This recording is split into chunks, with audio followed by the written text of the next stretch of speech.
अस्सलाम वालेकुम क्लास। आज हम अपना लास्ट टॉपिक जो सा है इस चैप्टर का कर रहे हैं एप्लीकेशन ऑफ केसी में। आज हमने पढ़ना है extent of reaction. Extent of reaction का क्या मतलब है? पहले आपने पिछले लेक्चर में देखा था कि हमने डायरेक्शन ऑफ रिएक्शन को स्टडी किया था कि केमिकल रिएक्शन किस डायरेक्शन में फॉरवर्ड जा रहा है कि रिवर्स जा रहा है। पिछले लेक्चर के अंदर हमने प्रोसीड किया था। अब जो ये नेक्स्ट हमारे पास एप्लीकेशन है एक्सटेंट ऑफ रिएक्शन, ये हमें ये बताता है कि अगर रिएक्शन फॉरवर्ड चला गया है तो वो किस हद तक फॉरवर्ड गया है, अगर रिवर्स गया है तो किस हद तक रिवर्स गया है। ये भी हमें केसी की वैल्यू के थ्रू जो है वो पता चलता है। ये भी एक्टिव लाइफ के अंदर इसकी जो है एक एप्लीकेशन है। लेट्स सपोज मैं एक टर्म लेता हूं, एक एक्सप्रेशन सॉरी ले रहा हूं। आप सबको पता है अगर 10 रेज पावर 22 होगा तो इसका मतलब ये है कि ये एक बहुत बड़ी वैल्यू है।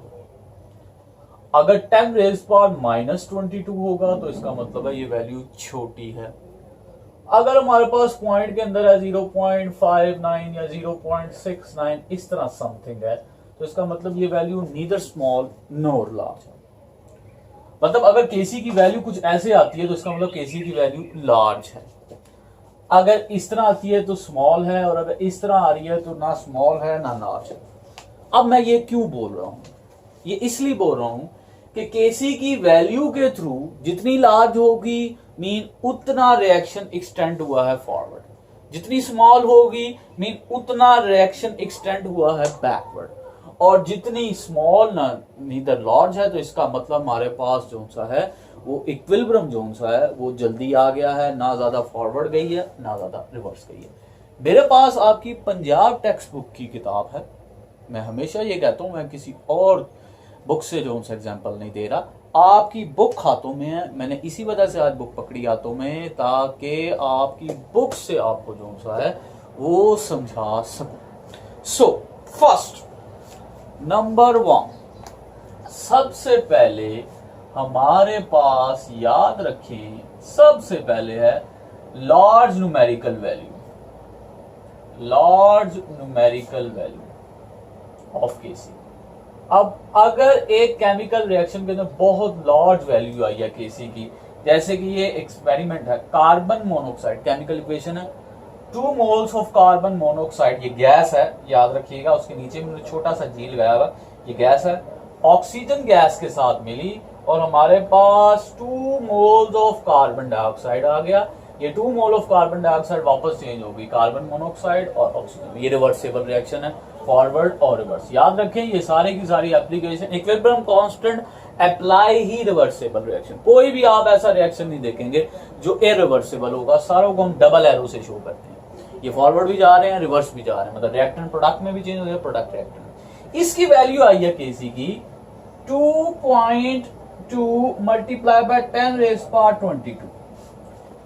अब 10 रेज पावर 22 ये कौन सी वैल्यू है जो कि मेरे पास लार्ज वैल्यू में शुमार होती है, ये लार्ज वैल्यू है। तो इसका क्या मतलब है? इस केमिकल इक्वेशन में केसी की वैल्यू लार्ज आने का क्या मतलब है, ये आप जरा गौर से समझें।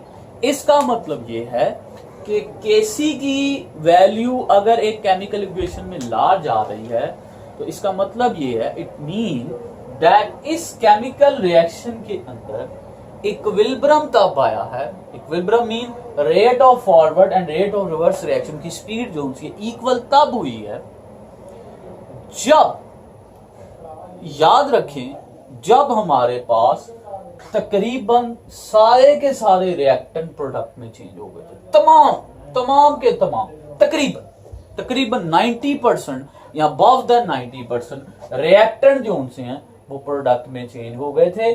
उस टाइम हमारे पास ये इक्विलिब्रियम आया, मतलब बहुत हद तक जो उनका है वो केमिकल इक्वेशन हमारे पास फॉरवर्ड डायरेक्शन में जो उनसी है वो प्रोसीड की है। मतलब रिएक्टेंट जो उनसे हैं वो प्रोडक्ट के अंदर जो उनसे हैं तब चेंज हमारे पास इक्विलिब्रियम तब आया है जब ऑलमोस्ट तमाम रिएक्टेंट प्रोडक्ट में चेंज हो गए थे। तो इसका मतलब ये है कि हमारे पास इस रिएक्शन मिक्सचर के अंदर रिएक्टेंट निग्लिजिबल होंगे और प्रोडक्ट बहुत ज्यादा होंगे। ये याद रखें, रिएक्टेंट जो उनसे हैं वो बहुत ज्यादा होंगे, सॉरी नेग्लिजिबल होंगे, और प्रोडक्ट हमारे पास बहुत ज्यादा होंगे। नेग्लिजिबल का क्या मतलब है? ना होने के बराबर, मतलब तमाम के तमाम रिएक्टेंट जो उनसे वो प्रोडक्ट में चले गए। बहुत हद तक ये रिएक्शन फॉरवर्ड जा चुका था, आपको पहले ही बताया। लार्ज वैल्यू आने का मतलब ये है कि हमारे पास जो रिएक्टेंट थे, दोबारा बता रहा हूं, वो नेग्लिजिबल मीन पहले भी आपको बताया है, ना होने के बराबर, और प्रोडक्ट बहुत ज्यादा, ये तब हमारे पास आया। तो ना सिर्फ देखें, अब इसके अंदर हमने ये देखा है कि रिएक्शन फॉरवर्ड गया है, बल्कि हमने ये भी देखा है कि किस हद तक, एक्सटेंट मीन किस हद तक वो आगे गया है, काफी हद तक वो आगे गया है। इस वजह से केसी की वैल्यू लार्ज चाहिए। Second, small numerical value of KC, ये हमारे पास एक केमिकल इक्वेशन है, अमोनिया गैस है जी, 2 मोल NH3 अमोनिया है, ये आगे चेंज हो गई जी नाइट्रोजन गैस में और हाइड्रोजन गैस में। कितने मोल बने जी हाइड्रोजन के? 3 मोल बने हमारे पास, ठीक है। इस वैल्यू के अंदर हमारे पास केसी की वैल्यू आई है इस केमिकल रिएक्शन में 3.0 मल्टीप्लाई बाय 10⁻⁹। अब देखें, आपको खुद पता चल रहा है कि इसके अंदर वैल्यू माइनस के अंदर पावर 10⁻⁹, तो स्मॉल वैल्यू आपको खुद पता रहा है। तो स्मॉल वैल्यू ऑफ केसी का मतलब ये है कि इस केमिकल इक्वेशन के अंदर हमारे पास इक्विलिब्रियम तब आया होगा, मतलब equilibrium mean rate of forward and reverse reaction की स्पीड इक्वल तब होगी जब हमारे पास बहुत थोड़े से रिएक्टेंट प्रोडक्ट में चेंज हुए। ये आपको शायद याद हो, macroscopic characteristics of dynamic equilibrium में मैंने बताया था कि ये जरूरी नहीं है कि रिएक्टेंट से प्रोडक्ट में जाते हुए इक्विलिब्रियम आएगा, प्रोडक्ट से रिएक्टेंट में मिली, इधर साइड, दोनों साइड से आ सकता है। अब देखिए, थोड़े से रिएक्टेंट प्रोडक्ट में चेंज हुए हैं, थोड़े से रिएक्टेंट प्रोडक्ट में चेंज हुए हैं, तो हमारे पास जो सी है यहाँ पर क्या हो गया जी, rate of forward reaction equal हो गया rate of reverse reaction, mean हमारे पास इक्विलिब्रियम आ गया। तो स्मॉल वैल्यू हमें ये बता रही है कि इधर इक्विलिब्रियम तब आया है जब हमारे पास जो है थोड़े से रिएक्टेंट अभी चेंज हुए थे प्रोडक्ट के अंदर, ठीक है, और ये हमारे पास अभी मजीद जो सब आगे जाना था। इसका मतलब ये है कि ये रिएक्शन बहुत ही स्मॉलर एक्सटेंट तक फॉरवर्ड गया है, उसके बाद इक्विलिब्रियम आ गया। मतलब फॉरवर्ड भी गया, ये भी बता दिया, और ये भी बता दिया कि इसकी एक्सटेंट बहुत थोड़ा सा, बहुत लिमिटेड क्वांटिटी के अंदर ये जो सा है रिएक्टेंट प्रोडक्ट में चेंज हुए। तो इस रिएक्शन मिक्सचर के अंदर रिएक्टेंट बहुत ज्यादा होंगे, हाई, और प्रोडक्ट हमारे पास नेग्लिजिबल होंगे, क्योंकि अभी हमारे पास थोड़े से रिएक्टेंट प्रोडक्ट में चेंज हुए थे, तो हमारे पास इक्विलिब्रियम आ गया। तो अभी बहुत ज्यादा रिएक्टेंट पीछे पड़े हुए हैं और प्रोडक्ट हमारे पास नेग्लिजिबल है, ना होने के बराबर। Last, numerical value of KC is neither small nor large. जैसे कि ये है हमारे पास di nitrogen tetra oxide N2O4, ये हमारे पास मिलकर 2 मोल ऑफ नाइट्रोजन डाइऑक्साइड बना रही है। इसकी वैल्यू आई है जी हमारे पास 0.211। अब देखिए, ये वैल्यू डेसिमल में आई है, मतलब ये वैल्यू ना लार्ज है, नीदर लार्ज नॉर स्मॉल। अब इसका मतलब ये है कि हमारे पास इस रिएक्शन मिक्सचर के अंदर, इस पर्टिकुलर रिएक्शन में इक्विलिब्रियम तब आया होगा जब हमारे पास रिएक्टेंट और प्रोडक्ट की कंसंट्रेशन तकरीबन इक्वल होगी। ना हमारे पास रिएक्टेंट नेग्लिजिबल होंगे, ना प्रोडक्ट नेग्लिजिबल होंगे, ना रिएक्टेंट हाई होंगे, ना प्रोडक्ट हाई होंगे, दोनों की जो वैल्यू है वो इक्वल होगी।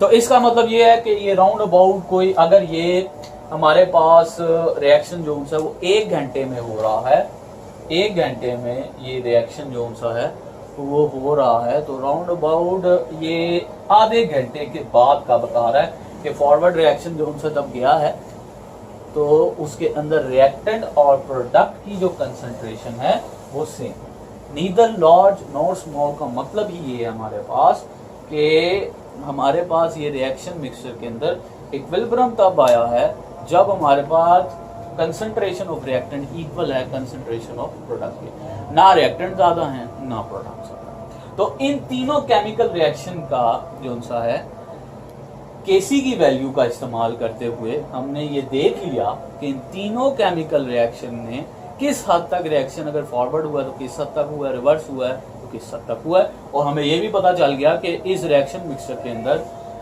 रिएक्टेंट की कंसंट्रेशन क्या है, प्रोडक्ट की कंसंट्रेशन क्या है, इस तरह से हमें ये पता चला। So that is the another application of KC. ये भी बोर्ड के लिहाज से बहुत ही ज्यादा इंपॉर्टेंट लॉन्ग है।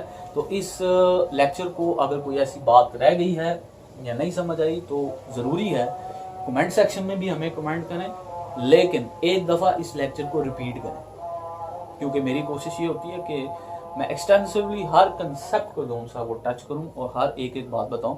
तो अगर कोई ऐसी बात रह जाती है तो कमेंट्स में आप कर सकते हैं, लेकिन उससे जरूरी है कि आप पहले इसको अगेन जो सा है वो गो थ्रू करें। जज़ाकुमुल्लाह, बहुत बहुत शुक्रिया।